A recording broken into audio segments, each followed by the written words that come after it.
네, 안녕하세요, 여러분. 제가 오늘은 두 개의 강의를 연속으로 녹음을 하게 됐어요. 그래서 아까 제 옷차림과 지금 옷차림이 똑같습니다. 오늘은 이제 10주의 1주차 강의로 되는 거고요. 우리가 오늘 챕터 6에서 배운 내용을 오늘 이제 마지막으로 정리하는 방식으로 오늘 마무리를 하려고 지금 계획을 하고 있습니다. 그래서 우리가 지난 시간에 이제 비율로 이제 검증하는 것까지 배웠고요.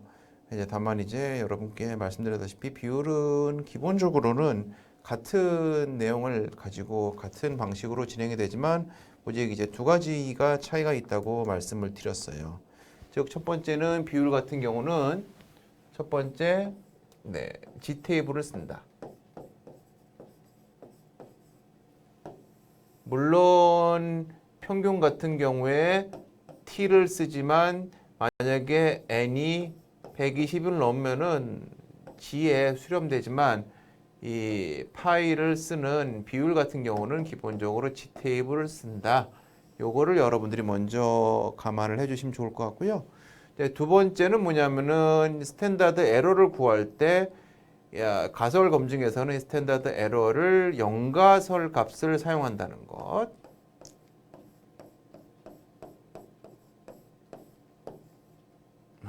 그래서 스탠다드 에러를 할 때 영가설 값을 사용한다는 것. 요것만 여러분들이 잘 기억을 하고 계시면은 나머지는 큰 어려움은 없을 것이라고 생각이 됩니다. 이제 거의 다 중요한 부분은 다 배웠고요. 중요한 부분은 다 배웠고 마지막에 에러 관련 부분만 몇 개만 체크를 하고 이제 연습 문제를 같이 풀면서 그 다음 내용을 우리가 정리하도록 하겠습니다. 6.4에서 Decisions Types of Errors in Test에서 우리가 앞에 배운 내용들 p-value가 예를 들어서 p-value를 만약에 0.05를 기준으로 했을 때 만약에 p-value가 0.05보다 작아요. 그리고 만약에 이것이 95% 신뢰 수준이라고 했을 때 p-value 같은 경우는 만약에 p-value가 0.05보다 작으면 뭐예요?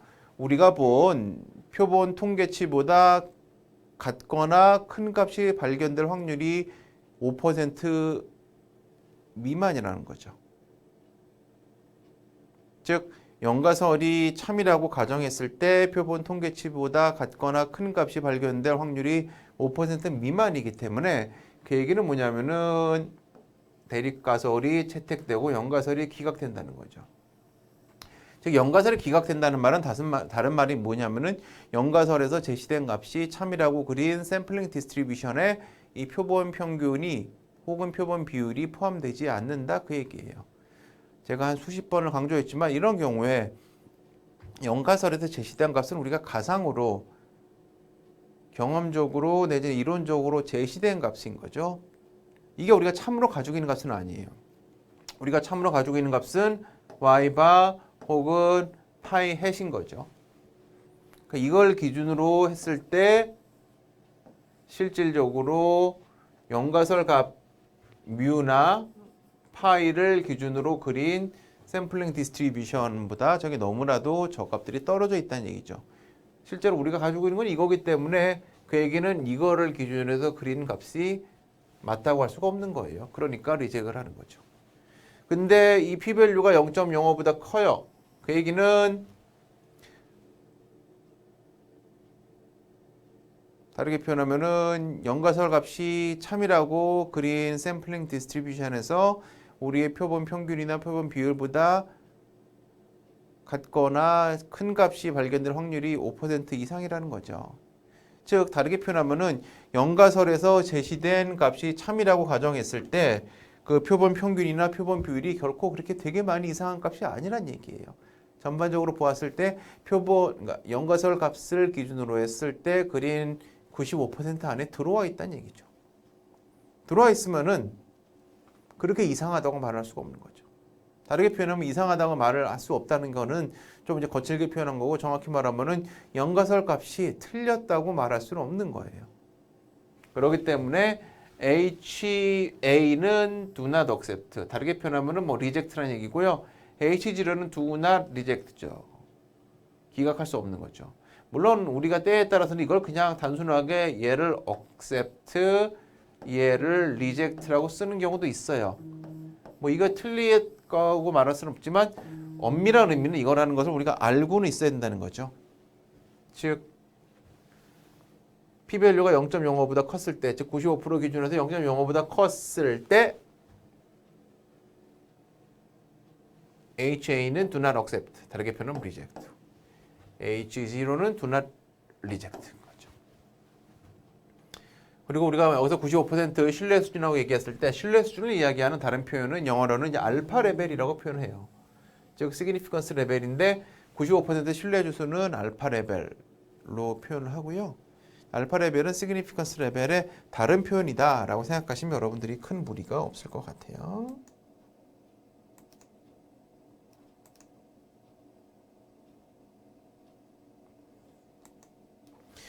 사실 저는 이 부분이 조금 저한테는 좀 까다롭기도 하고 저한테는 조금 사실은 어려운 부분이어가지고 여러분한테 어떻게 설명을 드릴지 제일 고민을 많이 했는데요.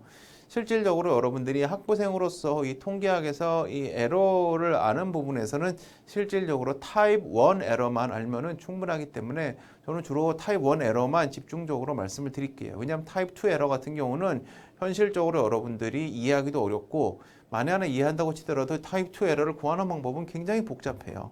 굉장히 복잡하고 타입 2 에러는 그 논리 구조 자체가 기본적으로 우리가 가정한 부분이 틀렸는데 그걸 틀렸다고 말하지 못한다. 이렇게 되는 부분이기 때문에 여러분들은 주로 타입 1 에러에 집중적으로 이야기를 해주시면 좋겠다라고 생각을 했을 거예요. 근데 언제나 우리는 we always are at risk for facing error. 우리는 언제나 에러를 구할, 에러에 직면할 위험성이 있는 거예요. 에러에 직면할 위험성이라는 건 다른 식으로 표현하면 뭐냐면요. 우리가 가지고 있는 거는 Y바죠. 근데 Y바를 무엇을 기준으로 판단하느냐? 알려지지 않은 뮤, 즉 H0에서 설정된 뮤를 기준으로 우리가 판단을 한다는 거예요.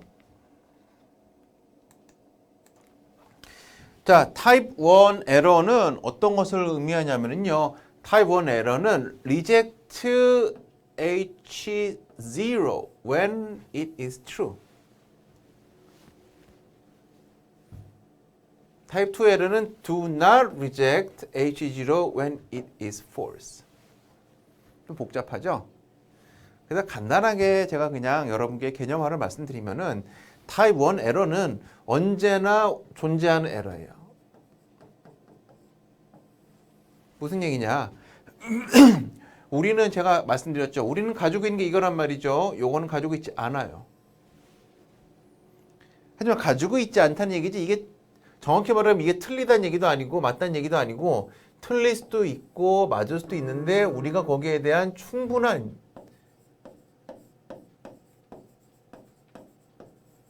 정보가 없다는 거죠. 충분한 정보가 없다는 거예요. 충분한 정보가 없다는 거죠. 그래서 우리가 가지고 있는 정보는 뭐다? 저 샘플을 가지고 정보를 사용하는 거죠. 물론 샘플은 죄송해요. 샘플 값은 우리가 아예 가지고 있지도 않은 영가설에서 제시된 모수보다는 조금 더 정확하겠죠. 하지만 문제는 샘플도 역시 샘플이라는 얘기예요. 즉 무슨 얘기냐면은 자 보세요. 자 영가설 값이 참이라고 가정을 하고 샘플링 디스트리뷰션을 그렸을 때 만약에 얘가 Y바가 요 사이에 충분히 1.96 이상 테스트 스태티스틱스를 갔을 때 혹은 다르게 표현하면 95% 기준에서 이 p-밸류 요거의 크기가 0.025보다 작을 때 우리는 대립가설을 채택하고 영가설을 기각을 하지만 문제는 뭐냐면은 이 값도 역시 샘플이라는 얘기죠. 가상의 값보다는 맞지만 이 샘플이 정말로 이거에서 충분히 떨어져 있다고 얘기할 수 있을지에 대해서 우리가 언제나 위험 가능성이 있는 거예요. 즉 샘플을 뽑기 때문에 여전히 우리는 일련의 위험 가능성, 즉 오류를 범할 가능성을 가지고 있다는 거죠. 그래서 여기 보시면은 suppose alpha level is 0.05 즉 알파 레벨, 죄송해요. 알파 레벨 0.5일 때 if p-value is less than 0.5면은 우리는 대립가설을 채택을 하죠. 이 얘기는 뭐냐면 sample is distant enough from the parameter to say that sample statistic is unusual. sample statistics unusual이라는 표현은 다르게 표현하면은 suggested parameter is incorrect라는 얘기예요. 이게 맞다고 가정을 해야만 이게 unusual하게 되는 거죠. 맞다고 가정할 때만 unusual이 되는 거예요. 근데 샘플은 샘플이란 거죠. We really don't know parameter. Thus, even though p-value is less than alpha, 즉 알파 레벨은 significance 레벨의 반대, 즉 significance 레벨이 95% 같은 경우는 알파 레벨이 5%, 다르게 표현하면 0.05인데요. There is still a possibility that H0 is not rejected. 알파 레벨 just denotes that how much we are certain. 얼마나 우리가 확실하냐. H0 is supported. 그런 거예요. 그러니까 Y바가 떨어져 있다고 치더라도, 즉 Y바보다 큰 값이 발견될 확률을 있다고 치더라도 이것이 샘플이기 때문에 여전히 문제가 있을 수가 있다는 거죠.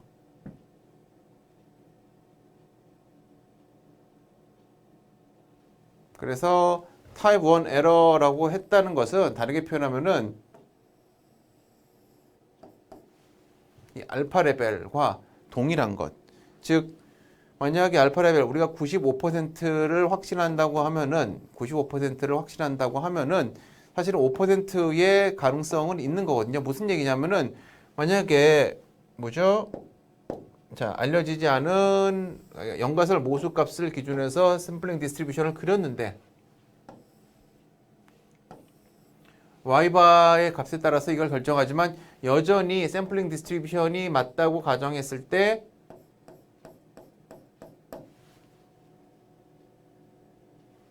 샘플링 디스트리뷰션이 맞다고 가정했을 때 여기에 그 95%보다 바깥에 있는 영역들 이 95%보다 바깥에 있는 영역들 안에 만약에 이것이 존재하게 되면은요. 만약에 존재하게 되면은 실질적으로 이것이 틀리지 않았는데 이것이 틀린 것처럼 이야기가 하게 된다는 거죠. 그래서 만약에 우리가 95%로 해서 만약에 알파 레벨을 0.05, 즉 5%로 하고 이거보다 만약에 p-value가 적으면 우리가 대립가설을 채택하지만 여전히 이거 자체가 우리는 가능한 오류의 범위라고 말씀을 드릴 수가 있는 거예요. 여기 보시면 우리는 연가설이 참인지 거짓인지 몰라요. 다만 연가설이 참이라 가정하고 표본 통계를 사용해서 검증할 뿐인 거죠. 그러니까 일종 오류는 연가설이 참임에도 불구하고 연가설이 틀린 게 아니에요. 연가설이 틀린 게 아니에요. 다르게 표현하면 연가설은 여기 대립가설이 틀렸다고 말할 수가 없어요. 틀렸다고 말할 수가 없기 때문에 우리가 가지고 있는 Y바가 나올 수 있는 값 중에 하나란 거예요. Y바가 그냥 나올 수 있는 값 중에 하나이기 때문에 Y바를 가지고 이게 틀렸다고 말할 수가 없다는 얘기죠. 즉, 이 뮤가 맞다고 가정했을 때 여전히 95% 밖에 있는 값들도 충분히 존재할 수가 있는 거죠. 근데 단순히 95% 밖에 있다고 95% 밖에 존재한다고 해서 얘를 틀렸다고 말할 수가 있냐는 거예요. 그럴 수가 없다는 거죠. 이해가세요, 여러분? 대립가설이 채택된다는 말은 95% 확률상으로 보았을 때 뮤가 이 5% 안에 Y바가 이 5% 안에 들어간다는 거예요. 5% 안에 들어가기 때문에 실제로 뮤가 틀렸다고 얘기하는 거지만 반대로 얘기하면은 5% 안에 들었다고 해서 얘가 반드시 틀렸다고 얘기할 수 있는 건 아니란 거죠. 왜냐하면 얘가 맞고 그냥 저 Y바가 우연하게도 아주 우연하게도 굉장히 나오기 힘든 저 5% 안에 들었을 수도 있는 거거든요. 따라서 연가설이 참이었을 때 설정된 샘플링 디스트리뷰션에서 unusual한 값이 나올 확률이 1.56인 거예요. 그리고 1.56는 우리가 설정한 신뢰 수준의 반대. 신뢰 수준이 만약에 95%면은 95%의 반대니까 5%. 이거는 곧 알파 레벨인 거죠. 따라서 1.56 타입 1 type 1 error equal 알파 레벨. 즉 신뢰 수준 이외의 신뢰 수준 밖에 있는 값들을 가지고 하는 게 바로 알파 레벨이고 그것이 곧 일종오류다라고 생각하시면 되겠습니다.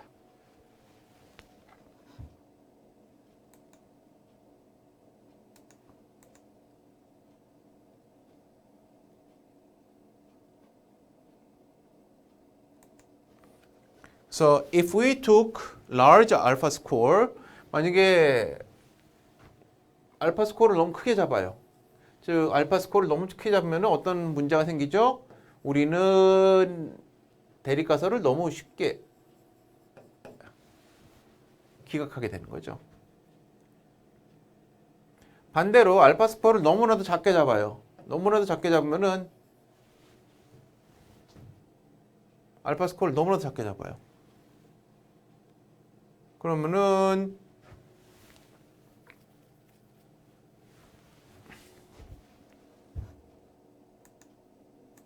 네, 제가 요거에서 틀린 것 같아요. 제가 왜 뭔가 틀렸다. 그러니까 요게 아니에요. 죄송해요.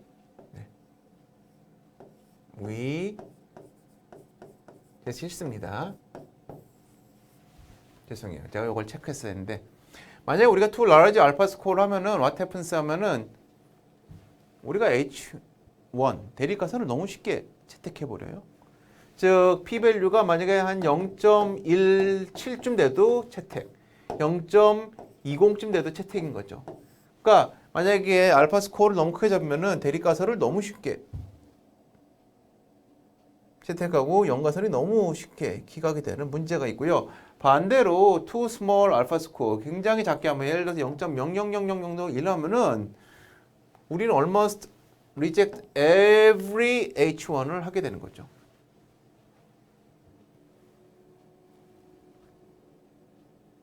그러니까 extremely unusual 하지 않으면은 파라미터가 즉 제시된 파라미터의 참이인지 거짓인지 이게 유저얼한지 유저얼하지 않은지를 판단할 수가 없게 되는 거예요. 즉 we make mistakes that suggested parameter is not wrong, even though we have no true information about the parameter. 즉 너무 작아도 알파 레벨이 너무 작아도 1.5를 너무 작게 설정해도 문제가 생기는 거죠. 왜냐하면은 1.5를 너무 작게 설정하면은 정말로 우리의 샘플 평균이나 샘플 비율이 정말로 많이 크지 않으면은 연가설을 기각을 할 수가 없게 되는 거고, 그럼 연가설은 우리가 true 값을 가지고 있지 않음에도 불구하고 이거를 기각을 못하는 현상이 일어나게 돼버리는 거예요. 자, 그런 얘기고요. 그 다음에 타입 2 에러는 사실은 좀 어려워요. 타입 2 에러는 왜 어렵냐면은 기본적으로 아까 말씀드렸다시피 타입 2 에러의 가장 기본적인 큰 특징은 뭐냐면은 그 파라미터가 참이 아닌데 이걸 기각을 못하는 거예요. 파라미터는 참이 아닌데 기각을 못하는 거죠. 그러니까 기본적으로 우리가 파라미터 자체가 먼저 참이라고 연가설에서 가정을 하고 그 다음에 이거를 진행을 하는 건데 파라미터가 참이 아닌데 실제로 true가 아닌데 이거를 기각을 못하는 거죠. 이거는 계산하면 굉장히 복잡한 얘기가 들어가기 때문에 제가 일단 이번 학기는 요거를 따로 다루진 않고요.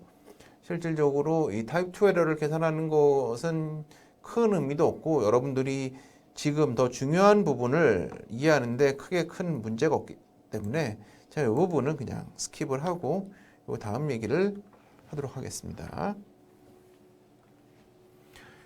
자, 그리고 6.6과 6.7은 다루지 않아요. 제가 그 뒤쪽에 있는 내용들은 아마 그 타입 2 에러랑도 관련돼 있고 다른 부분과도 관련돼 있는데 이거는 좀 별로 필요가 없어서 다루지 않고요. 제가 앞에 말씀드렸어요. statistical significance랑 versus practical significance.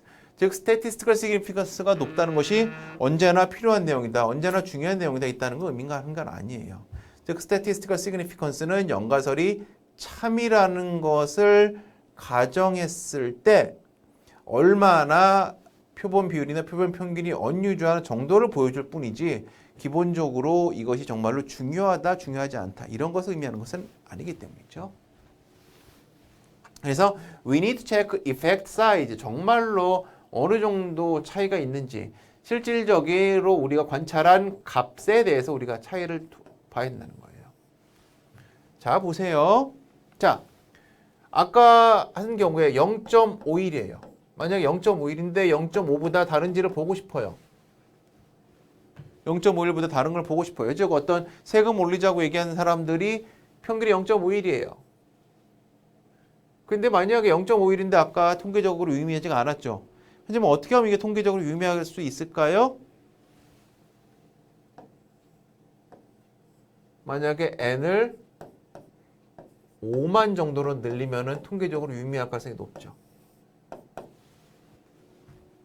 n을 5만으로 늘리면. 왜? 그럼 스탠다드 에러가 그만큼 작아지니까. 그러면은 0.51과 유의미하게 차이가 있다고 우리가 이야기할 수가 있는 거죠. 다르게 표현하면은 H1이 억셉이 되고 H0가 리젝이 될 수 있는 건 가능성도 있어요. 제가 계산 안 해봐서 모르겠어요. 계산해봤다고 가정했을 때. 근데 잘 생각해 보세요. 통계적으로는 시그니피컨스가 있지만 기본적으로 세금을 올리자고 한 사람이 51%고 세금을 올리지 말자고 한 사람이 49%예요. 통계적 유의성은 50%와 51% 사이에 나름대로 유의미한 차이가 있다는 것을 보여주지만 이것이 곧 정의다, 곧 진리다, 이것은 곧 변경 불가결한 어떤 팩트다, 이걸 의미하는 건 아니죠. 잘 생각해 보세요, 여러분. 정치적으로 만약에 51%는 세금을 올리자고 하고 49%는 세금을 올리지 말자고 해요. 물론 투표처럼 언제나 다수결로 결정해야 되는 사항이 있을 수밖에 없지만 그럼에도 불구하고 모든 것을 다 다수결로 모든 것을 다 숫자의 논리로만 만약에 본다면은 숫자가 중요하지 않다는 것이 아니라 49%의 의견이 중요하지 않은 것이 아는데 단순히 시그니피컨스가 이쪽에서 보인다고 해서 이것이 무조건 맞는 얘기고 중요한 얘기다. 우리가 이렇게 오판해서는 안 된다는 의미예요. 즉 이펙트 사이즈를 봐야 되는 거고 실질적으로 51%랑 49%는 불과 2%밖에 차이가 안 나는데 이거가 가지고는 중요성이나 의미에 대해서 우리가 너무 확대 해석하는 것은 유의해야 한다. 그런 의미다. 라는 거고요. 그래서 often confidence interval provides more useful result than significant test. 때로는 언제나 그건 아니에요. often이죠. 자주. 왜냐하면 실질적으로 단순히 제시된 모수값에서 이게 얼만큼 떨어져 있는지를 보냐 안 보냐 이것만 중요한 것이 아니라 실제로 모수가 들어갈 수 있을 만한 범위를 보는 것도 굉장히 중요한 때가 있다는 것을 말씀을 드리는 거예요. 왜냐하면은 시그니피컨스 테스트는 우리가 설정한 연가설에서 설정한 값에 비해서 통계치가 어느 정도 큰지를 보는 거에 불과하는 것이지 사실상 그건 아니기 때문이죠. 예를 들어서 만약에 이걸 했으면은 만약에 참 모수가 보일 수 있는 범위가 이렇게 될 수도 있는 거죠. 50.1부터 51.9일 수도 있는 거예요. 자, 51을 기준으로 했을 때. 즉, 우리가 샘플을 가지고 있는 거는 포인트 0.51이지만, 아니, 50%지만, 실제 모수는 51.9가 될 수도 있지만, 50.1이 될 수 있는 거죠. 만약에 50.1이 true parameter면은 반대하는 쪽은 49.9란 거죠. 이 경우가 이런 경우를 우리가 배제할 수가 없는 거죠. 그래서 통계적인 유의성 테스트가 중요하지 않은 것은 아닌데 굉장히 중요한데 통계적 유의성 테스트의 모든 것을 다 결정의 준고로 삼는 것은 우리가 조심해야 된다. 이렇게 여러분들이 이해하시면 도움이 될 것 같습니다.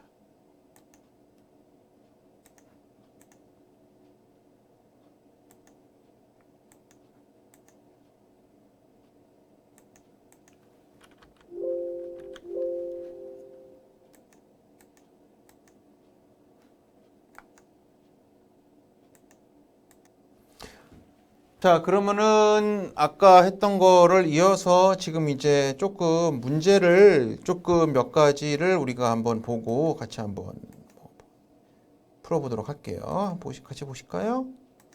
자, 1번 문제. For A to C, is it a null hypothesis or an alternative hypothesis? 한번 볼까요? 이게 연가설인지 대립가설인지요? 첫 번째. In India, the proportion of teenagers who watch horror movies equals 0.45. 이건 null hypothesis일까요? alternative hypothesis일까요? 예현 학생? 이건 연가설이에요? 대립가설이에요? 연가설은 어떤 형태로 띈다고 그랬죠? 대립가설은 혹은 이렇게 되는 거죠. 그렇기 때문에 equals to. 그러니까 이거는 null hypothesis죠. The proportion of all Indian school students with access to the internet is now more than 0.3. More than 0.3. 인터넷에 접속할 수 있는 확률이 비율이 30%가 넘었다. 이거는 alternative hypothesis죠. The mean IQ of newly recruited workers at ABC Incorporation is less than 100.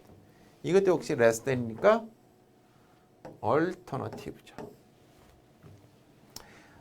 이 얘기는 뭐냐? 자, 여러분들이 이제 두 번째, 세 번째 과제는 가설을 가지고 검증하는 방식으로 해야 되는데요. 연가설은 어떤 경우든 우리가 기준으로 삼아야 되는 샘플링 디스트리뷰션을 그려줘야 되기 때문에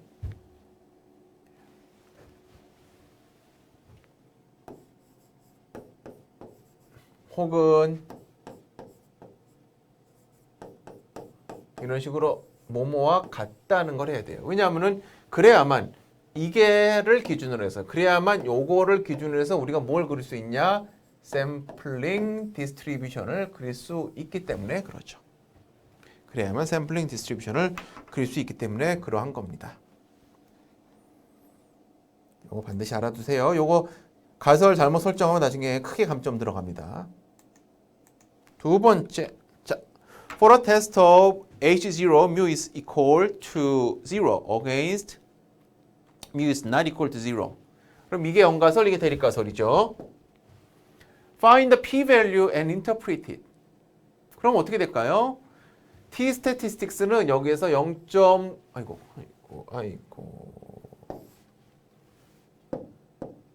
t-statistics는 잘은 모르겠지만요. n은 이미 충분히 크고요, 여러분. n은 충분히 크니까 사실은 t equal 여기서는 z가 돼버리는 영역이죠.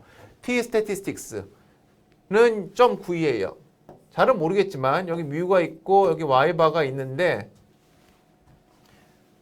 요 거리가 0.92예요. 그러면은 p-value는 어떻게 되냐면은 자, p-value는 이렇게 되는 거죠. 얘가 있고 얘가 있으면은 여기의 값을 구해서 곱하기 2로 하는 거죠. 다르게 표현하면은 t랑 g나 똑같기 때문에 t.92를 해서 곱하기 2를 하면 똑같은 거예요. 그럼 p-value는 계산을 해보면은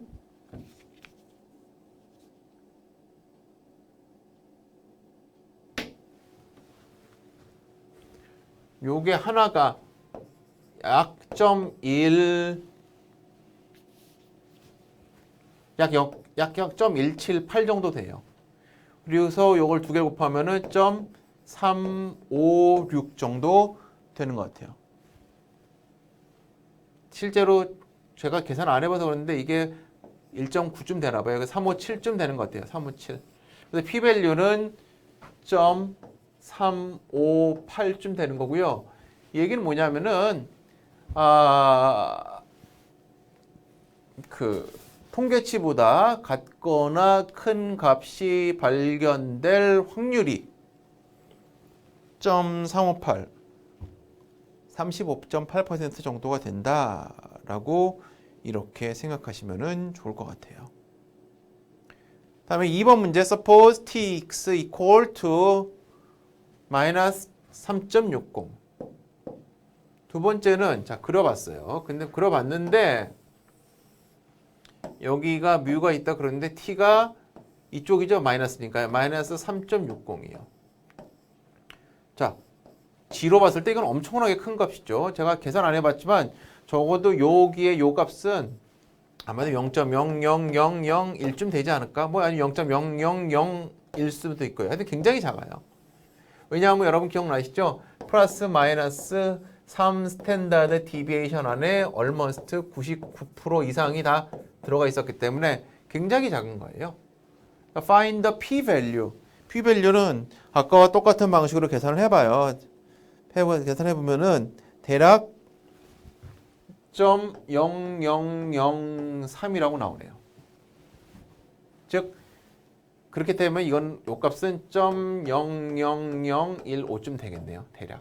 왜냐? 이거의 절반이니까. Does this provide stronger or weaker evidence against the null hypothesis? stronger일까요? weaker일까요? null hypothesis에서. 어떻게? against. null hypothesis를 기각하는데 강할까요? 약한가요? 훨씬 much stronger evidence죠. 왜냐하면 그만큼 p-value가 작고 p-value가 작다는 말은 표본 통계치에 비해서 표본 통계치보다 크거나 같거나 큰 값이 발견될 확률이 대략 0.03% 미만이기 때문이죠. 그렇게 생각하시면 돼요.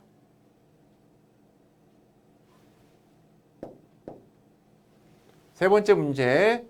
다시 위에 거로 돌아가서요. 이렇게 했을 때 보세요. t는 0.92예요. 0.92라는 말은 뭐냐면은 y바 빼기 뮤 나누기 스탠다드 에러가 뭐다? 양수란 얘기죠. 양수란 얘기는 이것이 음수가 될 수가 없기 때문에 y바가 뮤보다 크다는 얘기예요, 여러분. y바가 뮤보다 크기 때문에 이건 이쪽에 있는 거죠. y바예요. 그럼 우리가 관심 있는 거는 대립가설이 y바가 0보다 이게 0인 거죠. 그러면은 0보다 크다는 거는 요거를 구하는 거죠. 즉 요거는 단측 검정이에요. 단측 검정이죠. 단측 검정이에요. 그러니까 아까 여러분이 기억나시겠지만 여기에서 양측 검정을 했을 때 0.358이었어요. 그러면은 여기 있는 값은 뭘까요? 한쪽만 보는 거니까 요거의 0.358의 절반이겠죠. 그래서 0.179인 거예요.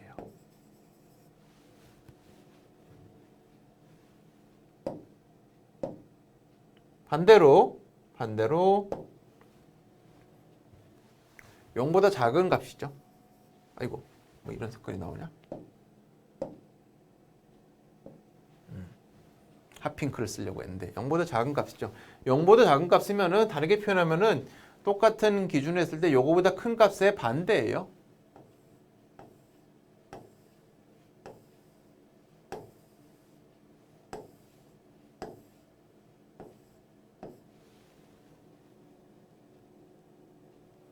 왜냐하면은 우리가 t가 0.91한 것은 아까도 말씀드렸다시피 y바가 얘보다 크다는 걸 알고 있기 때문에 0, 이때는 이렇게 되는 거고요. 그럼 이렇게 이쪽이 빨간 게 되는 거고 요때 0보다 작은 거는 그 반대 값을 의미하는 거예요. 뭐 반대 값을 의미하는 거기 때문에 얘가 179니까 빨간 거는 0.821이 된다. 이렇게 생각하시면 되죠.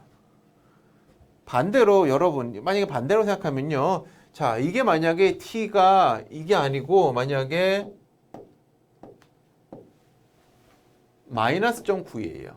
이렇게 될 수도 있죠. 그러면 무슨 얘기냐?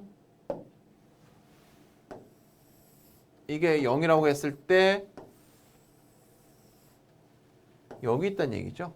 요 사이가 0.9이라는 얘기죠. 하지만 y바가 어떻게 얘보다 뮤보다 작은 거죠. 근데 y바가 뮤보다 작은 거니까 그러면은 여기에 있는 값이 아까 말씀드린 대로 0.179가 되는 거고 여기에 있는 값이 0.821이 된다. 이렇게 생각하시면 돼요. 지금 제가 순간적으로 실수를 한 것 같은데 제가 지금 요 앞에를 어디까지 했는지 지금 여기 이제 나와 있지가 않아요. 제 생각에 6.3까지 하고 제가 스톱을 눌렀는지 6.5까지 하고 스톱을 눌렀는지 잘 모르겠어요. 그래서 제가 빨리 일단은 지금 이거를 끊고 앞으로 돌아갈 수가 없어서 일단은 6.5를 하고 만에 하나 6.3을 잘못했으면 제가 다시 해드리겠습니다. 죄송해요 여러분. 이건 제 실수예요. 자, 6.5를 하고 제가 앞에 걸 보고 만약에 6.3을 하지 않았으면 다시 해드리도록 할게요. 6.5를 보면은 find the interpret the p-value h0 mu is equal to 50 h0 이거 틀렸네. 네, 요건 이렇게 되면 안 되죠. 이건 잘못된 거예요. h1이나 ha가 돼야 되는 거죠. 그래서 샘플의 개수가 늘어나면 늘어날수록 어떻게 되느냐라고 보았을 때 샘플의 개수가 늘어나면 늘어날수록 뭐가 달라져요? 53 빼기 50에서 스탠다드 에러 루트 200, 그 다음에 루트 800이죠. 그래서 얘는 t가 2.1, 얘는 t가 4.2예요. 그리고 p-value는 .00359, 이거 얘는 굉장히 작아요. .0000 뭐 답을 보니까 25가 되네요. 얘기는 뭐다? Comment on the effect of n on the result. 이 얘기는 뭐냐면은 n이 커지면 커질수록 연가사를 기각할 수 있는 가능성은 커지는 거죠. 연가사를 기각할 수 있는 가능성이 커진다는 말은 다르게 표현하는 것이 아니라 우리가 손에 가지고 있는 샘플에 대한 신뢰성이 높아진다는 그 얘기예요. 손에 가지고 있는 샘플에 대한 신뢰성이 높아지는 거죠. 왜? 샘플의 개수가 커지면 커질수록 이것이 true 패러미터에 가까워질 거니까요. 우리가 연계설에서 가지고 있는 것은 true 패러미터는 아니죠. true 패러미터라고 가정을 하는 거죠. 이해가시겠어요? 네, 제가 아까 이 말씀을 드렸는지 안 드렸는지 모르지만 제가 순간적으로 지금 강의 요거를 누르질 않은 것 같아가지고 6.3 부분을 설명을 했는지 안 했는지 모르겠어요. 제가 6.3 부분을 설명을 했으면 다음 시간에는 요 다음 페이지부터 할 거고요. 6.3을 만약 안 했으면은 요거를 해서 다음 시간은 1시간보다 훨씬 넘게 강의를 녹화하도록 하겠습니다. 오늘 제가 오랜만에 2개를 3시간이라는 정해진 시간에 녹화하다 보니까 지금 저한테 배정된 슬롯이 다 끝났어요. 그래서 지금 밖에 다른 교수님이 기다리고 계셔가지고 오늘은 여기까지 하고 좀 일찍 끝내고 다음 시간에 조금 더 길게 해서 이번 시간 진도를 충분히 맞추도록 하겠습니다. 네, 오늘은 여기까지 하고요. 다음 시간에 다시 뵙도록 하겠습니다. 고맙습니다.